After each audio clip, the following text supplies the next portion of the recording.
Değerli izleyicilerimiz, bildiğiniz üzere Almanya'nın artık yeni bir hükümeti var. Ancak koronavirüs döneminde bu krizi yöneten önemli isimlerden bir tanesi de Federal Sağlık Bakanı Jens Spahn.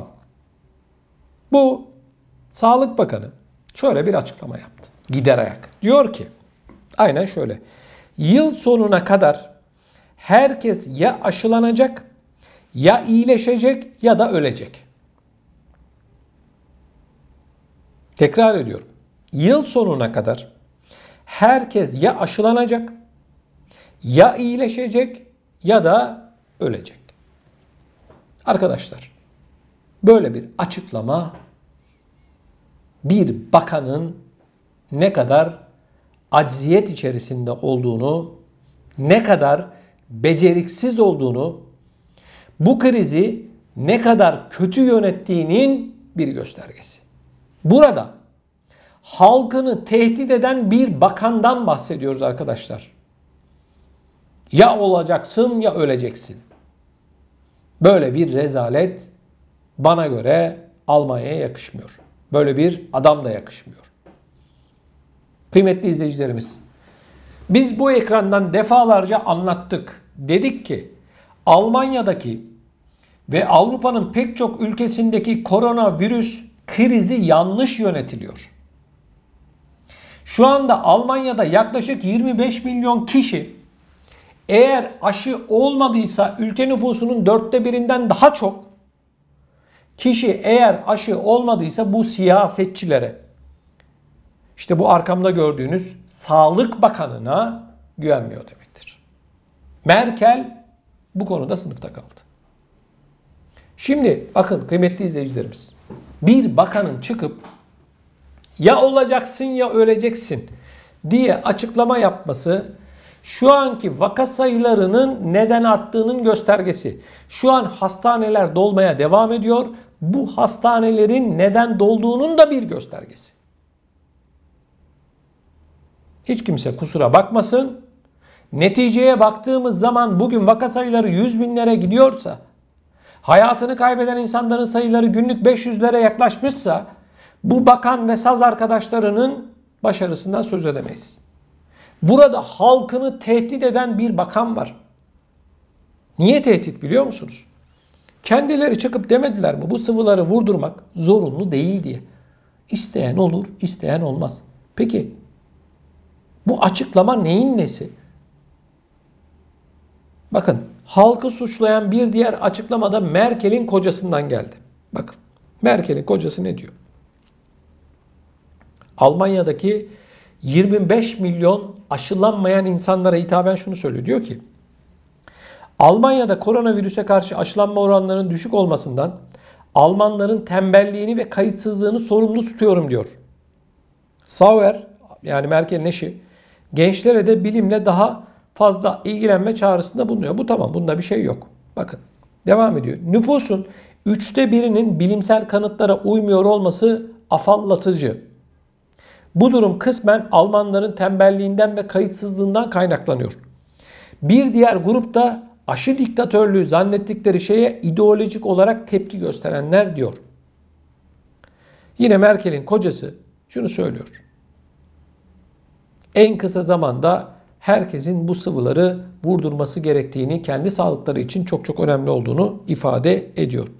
Yani son zamanlardaki rakamlara baktığımızda kıymetli izleyicilerimiz, Almanya'daki aşılanma oranı %68. Bu oran İngiltere'nin, Fransa'nın, Portekiz'in ve birkaç ülkenin daha, Avusturya'nın, Belçika'nın daha gerisinde, bunu net olarak gözlemleyebiliyoruz. Almanya Sağlık Bakanı işte böyle açıklama yapıyor. Merkel'in kocası böyle açıklamalar yapıyor. Gelinen noktada görüyoruz ki tablo hiç de iç açıcı değil. Beni takip edenler bilir. Ben ne dedim? Günah keçisi olarak bu sıvıları vurdurmayanları gösterecekler. Kendi beceriksizliklerinden haberleri yok. Alınan tedbirlerle adeta vatandaşla oyun oynadıklarından haberleri yok. Öyle bir noktaya geldi ki şu anda arkadaşlar, biz bu işi çözdük diye utanmadan, sıkılmadan bu Sağlık Bakanı açıklama yapacak. Çözdük ama işte bu sıvıları vurdurmayanlar yüzünden bak vakalar bu noktaya geldi diyecekler. Gerçekten Bu şekilde. Bu kadar da neyse kullanmayacağım devamını. Kıymetli izleyicilerim bakın. Almanya, Fransa, Hollanda, İsveç, İsviçre, Belçika, Norveç ve diğer ülkeler, Avrupa'nın tüm ülkeleri, dünyanın tüm ülkelerinde şöyle bir algı var. İnsanların kurtuluşu sadece ve sadece bu sıvılarda. Bu algı var. Bilim insanları bunu söylüyor. Saygı duyuyoruz. Bunda bir problem yok. Bizim söylediğimiz, anlatmaya çalıştığımız nokta şu. Siyasetçiler hangi kararları aldıklarını bilmiyorlar.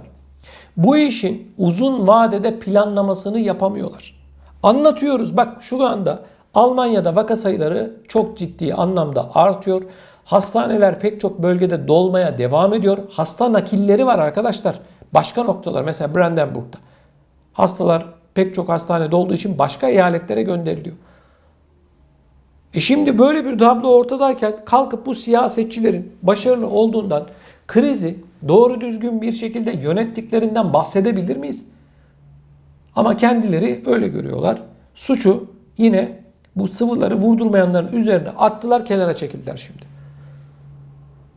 Hiç kimse de sorgulamıyor. Ya kardeşim, bu kadar zaman zarfı içerisinde sen ne iş yaptın? Kapatıp açmaktan başka hangi kararları aldın? Hiç kimse, Avrupa'nın diğer ülkeleri için de söylüyorum arkadaşlar, suçu üzerine almıyor. Ya 2 yıldır bu bizim hayatımızda bu virüs. 2 yıldır niye hastane kapasitelerini arttırmadınız? Daha fazla hastane yaptırmadınız? Yatak sayısını neden arttırmadınız? Neden kardeşim? Seçmece karpuz seçer gibi göçmen almasını biliyorsun. Doktor da alsaydın. Niye almadın? Öyle bir noktaya geldik ki arkadaşlar. Şu anda halkın bakın Almanya'da 25 milyon eğer bu sıvıları vurdurmuyorsa bu siyasetçilerin yüzünden. Niye biliyor musunuz? Akşam başka bir şey söylüyorlar, sabah başka bir şey söylüyorlar. Aç kapa oyunu oynuyorlar. İnsanların psikolojilerini bozdular, ekonomilerini bozdular. Çıkıp şimdi diyorlar ki ya aşı olacaksın ya da öleceksin. Almanya Sağlık Bakanı söylüyor bunu ya. Ayıp ya, ayıp, ayıp. Halkını tehdit ediyorsun. Böyle bir şey olabilir mi? Bakın aynen ifade şu. Yıl sonuna kadar herkes ya aşılanacak, ya iyileşecek ya da ölecek. Vallahi bilmiyorum arkadaşlar. Ben hayatımda böyle bir şey ne duydum ne de gördüm. Almanya gibi büyük bir devletin bakanlığını yapan adam çıkmış halkını tehdit ediyor. İşte Merkel'in partisinin son seçimlerde aldığı oy oranını gördük. Tepetaklak oldu. Bunun en büyük sorumlusu arkadaşlar bu krizin doğru düzgün bir şekilde yönetilmemesi. Anlattık, defalarca anlattık. Bak halka sosyal yardımı gerektiği kadar ver. Halkı dilencilik yapmaktan vazgeç. 3 kuruş para veriyorsun. Fiyatlar arttı, ev fiyatları arttı, kira fiyatları arttı, faturalar arttı, doğalgaz zamlandı. Ama insanlara verdiği sosyal yardımlar aynı, maaşlar aynı. Almanya'dan bahsediyorum, Türkiye'den bahsetmiyorum. Almanya gibi süper bir ekonomiden bahsediyorum. Böylesine 100 yılda bir görülen dönemde vatandaşına para vermeyeceksin de o paraları ne yapacaksın kardeşim? Bu vatandaş değil mi bu paranın sahibi? 3 kuruş sosyal yardım, halkı sosyal yardım dilenciliğine devam ettiriyorsunuz. Başka bir şey yok. Kusura bakmayın. Sakın sosyal yardım alanlar bana kızmasın. Ben sistemi eleştiriyorum. Her şey ortada. Vatandaş almış olduğu maaş yetmiyor. Emeklinin maaşı yetiyor mu? İşçinin maaşı yetiyor mu? Geçinebiliyor mu? Niye sosyal yardım alıyor? Belli geçinmiyor. Yetmiyor. Bunu görüyorsun, biliyorsun. Fiyatlar marketlerde, çarşıda, pazarda son bir yıl içerisinde Almanya'da en az %20 artmadı mı?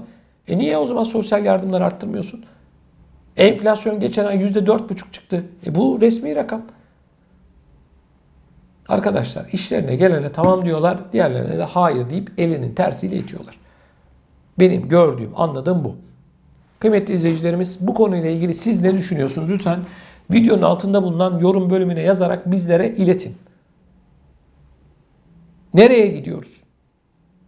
Siyasetçiler bizi nereye götürüyor? Videonun altındaki yorum bölümüne gündeme getirilmesini istediğiniz konuları da yazabilirsiniz. Bunun yanı sıra sizlerden hasreten ricam lütfen videomuzu beğenmeniz ve mutlak surette de kanalımıza abone olmanızı sizlerden rica ediyorum. Daha fazla insana ulaşmamız için bu mutlak zorunlu olan bir şey. Bunun için sizin desteğinizi bekliyoruz. Şimdiden çok çok teşekkür ediyorum.